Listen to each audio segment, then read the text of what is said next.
வணக்கம் நண்பா, இதான் நம்ம சேனல் பேசிக் அக்ரிகல்ச்சர். இப்போ தான் நம்ம சேனலுக்கு முதல் தடவை வரீங்கன்னா மறக்காம அந்த சப்ஸ்கிரைப் பண்ணி ப்ரெஸ் பண்ணுங்க. சரி, வாங்க வீடியோக்குள்ள இருப்போம். இந்த வீடியோவில் நம்ம எதை பற்றி பார்க்க போறோம்னா introduction to agriculture botany PPG course.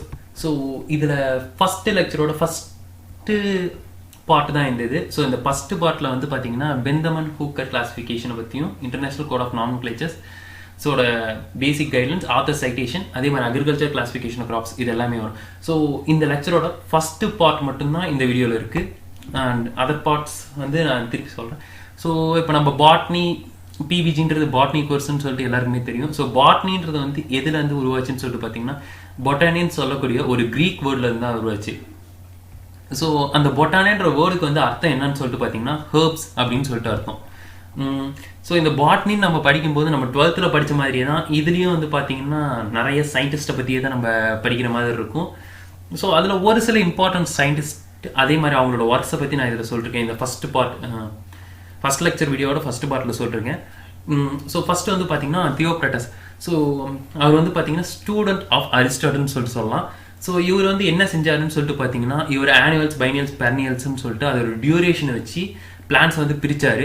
So அவரோட பீரியட் எதுன்னு சொல்லிட்டு பார்த்தீங்கன்னா 372 to 287 BC.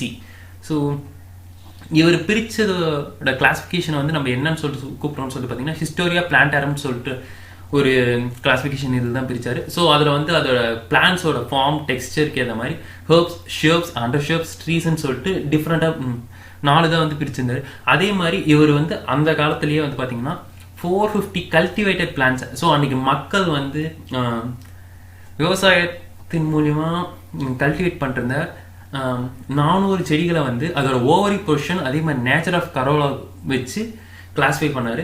ஸோ இவரோட கிளாஸிஃபிகேஷன் வந்து பார்த்தீங்கன்னா full and full of artificial classification. அது மட்டும் இல்லாமல் பாட்னியில் இவர் தான் ஃபஸ்ட்டு ஒர்க்கை வந்து மேக் பண்ணதுனால இவரை நம்ம ஃபாதர் ஆஃப் பாட்னின்னு நம்ம சொல்லுவோம். So தியோக்ரட்டஸ் sir. அண்டு இப்போ நம்ம சொல்லும்போது அவர் கிளாஸிஃபை பண்ணாருன்னால இப்போ நம்ம வந்து நார்மலாக ஒரு கிளாஸிஃபிகேஷன்னா பாட்னியில் வந்து மேக்ஸிமம் 3 கிளாஸிஃபிகேஷன் தான் நம்ம அதிகமாக பண்ணுவோம். அது என்னன்னு சொல்லிட்டு பார்த்தீங்கன்னா ஃபர்ஸ்ட் ஒன் வந்து artificial classification, second one natural, அதே மாதிரி phylogenetic classification. So artificial system of classification வந்து பார்த்தீங்கன்னா ஃபஸ்ட்டு கொண்டு வந்தது யாருன்னா கரோலஸ் லினியஸ்ன்னு சொல்லக்கூடிய ஒரு ஸ்வீடனை சேர்ந்த கரோலஸ் லினியஸ்ன்ற சயின்டிஸ்ட் தான். ஸோ அவர் வந்து எப்போ கொண்டு வந்தாருன்னா 1753. ஸோ இந்த ஆர்டிஃபிஷியல் கிளாஸிஃபிகேஷன் வந்து நீங்கள் பார்த்தீங்கன்னா ஒரு சூப்பர்ஃபிஷியல் கேரக்டரிஸ்டிக்ஸ். ஸோ ஒரு சில சூப்பர்ஃபிஷியல் கேரக்டரிஸ்டிக்ஸ், அந்த செடியில் இருக்கக்கூடிய கேரக்டரிஸ்டிக்ஸை வச்சு மட்டும்தான் இந்த ஆர்டிஃபிஷியல் கிளாஸிஃபிகேஷன்றது வந்து மெயின்டைன் பண்ணிட்டு இருந்தாங்க.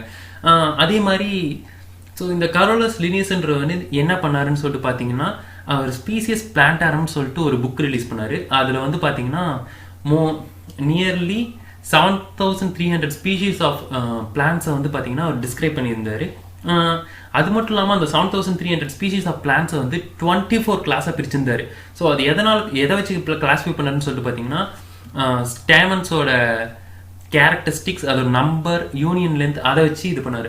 ஸோ அதனால தான் இந்த ஆர்டிஃபிஷியல் சிஸ்டம் வந்து செக்ஷுவல் சிஸ்டம் ஆஃப் கிளாஸிஃபிகேஷன் அப்படின்ட்டு சொல்லுவாங்க. ஸோ கரோலஸ் லினியஸோட சிஸ்டம் வந்து பார்த்தீங்கன்னா artificial system as well sexual system of classification சொல்லிட்டு பிரிச்சிருந்தாங்க. அதில் 24 கிளாஸ் தான் பிரிச்சிருந்தாங்க. இந்த இதில் நம்ம இம்பார்ட்டண்டாக பார்க்க வேண்டியது என்னன்னா கரோலஸ் லினியஸ் வந்து ஆர்டிஃபிஷியல் சிஸ்டம் கிளாஸிஃபை பண்ணும்போது ஃப்ளோரல் கேரக்டரிஸ்டிக்ஸுக்கு மட்டும் தான் மேக்ஸிமம் இம்பார்ட்டன்ஸ் தந்தார்.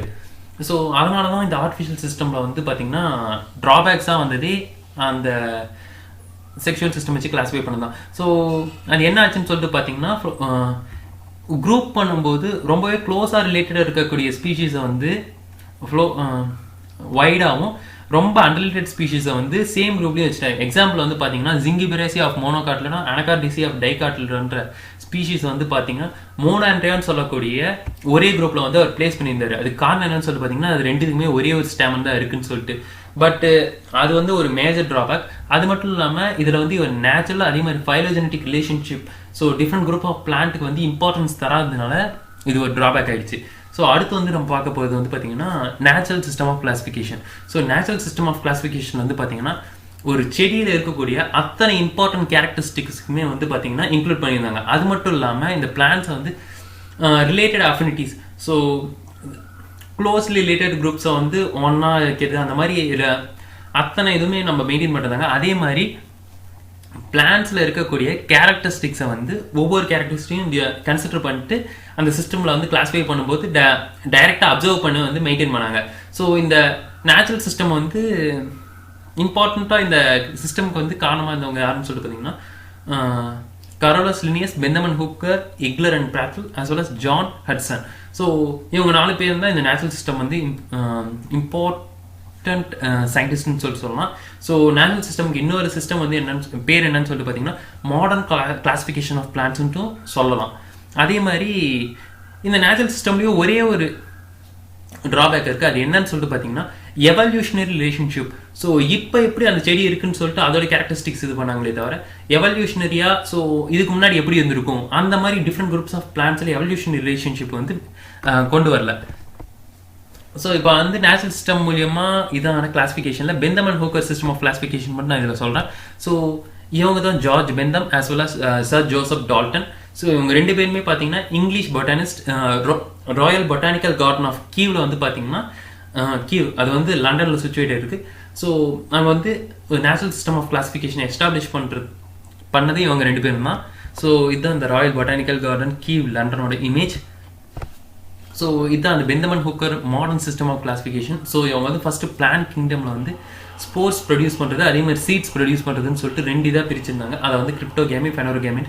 ஸோ அதோட லாஸ்ட் கிளாஸிஃபிகேஷன் தான் மோனோகாட்டிலின், டைகாட்டிலின், அதே மாதிரி ஆல்கி, ஃபங்கி, லிச்சன்ஸ்ன்னு சொல்லிட்டு ஜிம்னோஸ்போம் அப்படின்னு சொல்லிட்டு டிஃப்ரெண்ட் குரூப்ஸாக வந்து இவங்க கிளாஸிஃபை பண்ணியிருந்தாங்க. ஸோ இதில் மோனோகாட்டிலில் பார்த்தீங்கன்னா 7 சீரீஸ் அண்ட் 37 ஆர்டர். அதே மாதிரி டைகாட்டிலில் வந்து 3 சப் சீரீஸ், அதே மாதிரி 14 சீரீஸ் வந்து ப்ரெசென்ட் ஆகிட்டு இருந்தது. இந்த டைகாட்டிலின்டே மட்டும் பார்த்தீங்கன்னா திருப்பி இன்னும் ஒரு 3 சப் சீரீஸாக இதாக இருந்தது. அதில் மோனோகிளாமிடியில் வந்து 8 சீரீஸ், அதே மாதிரி 13 ஆர்டர்ஸ் ப்ரெசென்ட் ஆகிட்டு இருந்தது. ஸோ இதில் வந்து பாலிபெப்டைடில் பார்த்தீங்கன்னா 107 ஆர்டர், கேமோ டெலே வந்து பார்த்தீங்கன்னா 45 ஆர்டரும், மோனோகிளாமிடியில் வந்து 13 ஆர்டர்ஸும் வந்து ப்ரெசென்ட் ஆகிட்டு இருந்தது. ஸோ டோட்டலாக 202 ஆர்டர்ஸ் வந்து பெந்தமன் ஹூக்கர் கிளாஸிஃபிகேஷன் வந்து ப்ரெசென்ட் ஆகிட்டு இருந்தது. ஸோ இந்த இமேஜஸ் வந்து நான் கீழே இருக்க டிஸ்கிரிப்ஷன் நோட்ஸ்லையும் கொடுத்தேன். ஸோ அதில் வந்து நீங்கள் தெளிவாக பார்த்துக்கோங்க. ஸோ இதோட மெரிட்ஸ், இவங்க பெந்தமன் ஹூக்கர் கிளாஸிஃபிகேஷனோட மெரிட்ஸ் என்னன்னு சொல்லிட்டு பார்த்தீங்கன்னா இவங்க வந்து நேச்சுரல் சிஸ்டம் மூலியமாக கிளாஸிஃபை பண்ணது ஃபர்ஸ்ட் மெரிட். அதே மாதிரி இவங்க பிளான்ஸோட அத்தனை டிஸ்கிரிப்டிவ் வந்து அக்யூரேட்டாகவும் ரொம்ப கம்ப்ளீட்டாகவும் வந்து ஒவ்வொரு பிளான்ட்டையும் வந்து டிஸ்கிரைப் பண்ணி இதில் வந்து ரெகனைஸ் பண்ணி 202 ஆர்டர்ஸில் வந்து பிரித்து வச்சுருக்காங்க. ஸோ இதுவே இம்பார்ட்டன்ட் மெரிட். ஆனால் இதில் டிமெரிட் என்னன்னு சொல்லிட்டு பார்த்தீங்கன்னா ஃபைலோஜெனடிக் கேரக்டரிஸ்டிக்ஸ். ஸோ அதோட எல்டர் ஒன் அந்த மாதிரி பேரண்ட் செல்ஸோட கேரக்டரிஸ்டிக்ஸ் வந்து வேரியஸ் குரூப்ஸ்லேயும் வந்து பார்த்தீங்கன்னா இவங்க கொண்டு வரதுக்கு வந்து தவறிட்டாங்க. அதே மாதிரி கைனோஸ் ஸ்பெர்மியை வந்து டைகாட், மோனோகாட் 2த்துலேயுமே வந்து பொசிஷன் வச்சு கிளாஸிஃபை பண்ணது வந்து கொஞ்சம் தப்பு பண்ணிட்டாங்க. அது மட்டும் இல்லாமல் ஒரு சில இம்பார்ட்டன்ட் ஃப்ளோரல் கேரக்டரிஸ்டிக்ஸ் அதே மாதிரி some of the closely related families வந்து பிளேசிங் அப்போ தப்பாயிடுச்சு அப்படின்னு சொல்லிட்டுருந்தாங்க. அதே மாதிரி இவங்க வந்து மோனோகிளாமிடின்னு சொல்லிட்டு ஒரு புது குரூப்பை வந்து இன்ட்ரடியூஸ் பண்ணதும் வந்து பார்த்தீங்கன்னா இந்த பெந்தமன் ஹூக்கர் கிளாஸிஃபிகேஷனுக்கு ஒரு பிக்கஸ்ட் ட்ராபேக்காக வந்துச்சு. ஸோ நம்ம இப்போ பெந்தமன் ஹூக்கர் கிளாஸிஃபிகேஷன் பார்த்தாச்சு. அடுத்து வந்து ஸோ மோனோகாட்ஸ் அதே மாதிரி டைகாட்ஸில் இருக்கக்கூடிய டிஃப்ரென்ஸ் வந்து நான் டிஸ்டிங்விஷ் பண்ணிடுறேன். ஸோ இது வந்து பார்த்தீங்கன்னா ஃபஸ்ட்டு மோனோகாட்ஸில் வந்து ஒரே ஒரு காட்டில்டான் தான் இருக்கும். இதே டைகாட்ஸில் வந்து 2 காட்டில்டான் இருக்கும். ஸோ ஃப்ளோரல் பார்ட்ஸ் வந்து பார்த்தீங்கன்னா மொத்தம் 3 இருக்கும். அது இதில் வந்து 4 or 5 வரைக்கும் இருக்கும். இதோட லீவ்ஸ் வந்து பார்த்தீங்கன்னா பேரல் வேரியேஷன். எக்ஸாம்பிள் வந்து பார்த்தீங்கன்னா ரைஸ் லீஃப் பார்க்குறது. அதே மாதிரி டைகாட்ஸ் வந்து பார்த்தீங்கன்னா நெட் லைக் லீஃப் வெயின்ஸ் வந்து ப்ரெசென்ட் ஆகிருக்கும். எக்ஸாம்பிள் வந்து பார்த்தீங்கன்னா பிளாக் கிராம், கிரீன் கிராம் அந்த மாதிரி பல்சஸ் வந்து நீங்கள் பார்க்கலாம். ஸோ அதெல்லாமே டைகாட்ஸில் வரும். அதே மாதிரி இதில் போர் வந்து பார்த்தீங்கன்னா ஒரே ஒரு போர் தான் இருக்கும், அப்படின்னா ஒரு ஃபர்ரோ இருக்கும். இதில் வந்து பார்த்தீங்கன்னா 3 போர்ஸ் இருக்கும், அப்படின்னா 4 ஃபர்ரோ வரைக்கும் இருக்கும். அதே மாதிரி இதில் வாஸ்குலர் பண்டில் வந்து ஸ்டெம்ஸ் கிரவுண்ட் டிஷ்யூ மூலியமாக தான் ப்ரெசென்ட் ஆகிட்டு இருக்கும். இதில் வந்து வாஸ்குலர் பண்டில் வந்து ரிங் ஷேப்பில் வந்து டைகாட்ஸில் வந்து ப்ரெசென்ட் ஆகிட்டு இருக்கும். ஸோ உங்களுக்கான ஃபர்ஸ்ட் லெக்சர் வீடியோட ஃபர்ஸ்ட் பார்ட் வந்து இதோட கம்ப்ளீட் ஆகுது. ஏன் நான் இதை வந்து பார்ட்டாக போடுறேன்னா ஒரு சில இது வந்து ரொம்ப டைம் எடுத்து சொன்னோன்னா உங்களுக்கே ஒழுங்காக சொல்ல முடியலன்னு சொல்லிட்டு நீங்கள் நிறைய பேர் கமெண்ட் பண்ணியிருந்தீங்க. ஸோ அதனால தான் ஒரு சில வீடியோஸ் வந்து 2 or 3 பார்ட்ஸாக ஒரு சில லெக்சர்ஸ் வந்து கம்பைன் பண்ணுறோம். அதேமாதிரி ரொம்ப சின்னதாக இருந்ததுன்னா 2 லெக்சர் வந்து ஒன்றா கம்பைன் பண்ணியும் போடுறோம். ஸோ உங்களுக்கான லெக்சர் நோட்ஸ் வந்து டிஸ்கிரிப்ஷனில் நாங்கள் கொடுத்துட்டோம். ஸோ உங்களுக்கு இந்த வீடியோ பிடிச்சிருக்கா, அதே மாதிரி இந்த மாதிரி பிரித்து போட்டாலும் உங்களுக்கு பரவாயில்லன்னு சொல்லிட்டு கமெண்ட் செக்ஷனில் கமெண்ட் பண்ணுங்கள். அதே மாதிரி நம்ம இன்ஸ்டாகிராம் சேனலில் போய் ஜாயின் ஆகிக்கோங்க. உங்களுக்கு இந்த வீடியோ பிடிச்சிருந்தா லைக் பண்ணுங்கள், உங்கள் ஃப்ரெண்ட்ஸ் எல்லாத்துக்கும் ஷேர் பண்ணுங்கள். அப்படியே நம்ம பிஎஸ்சி அக்ரிகல்ச்சர் சேனலை சப்ஸ்கிரைப் பண்ணிட்டு பெல் ஐக்கானை ப்ரெஸ் பண்ணுங்கள். ஸோ தேங்க்ஸ் ஃபார் வாட்சிங் த வீடியோ. நான் உங்களை அடுத்த வீடியோவில் சந்திக்கிறேன்.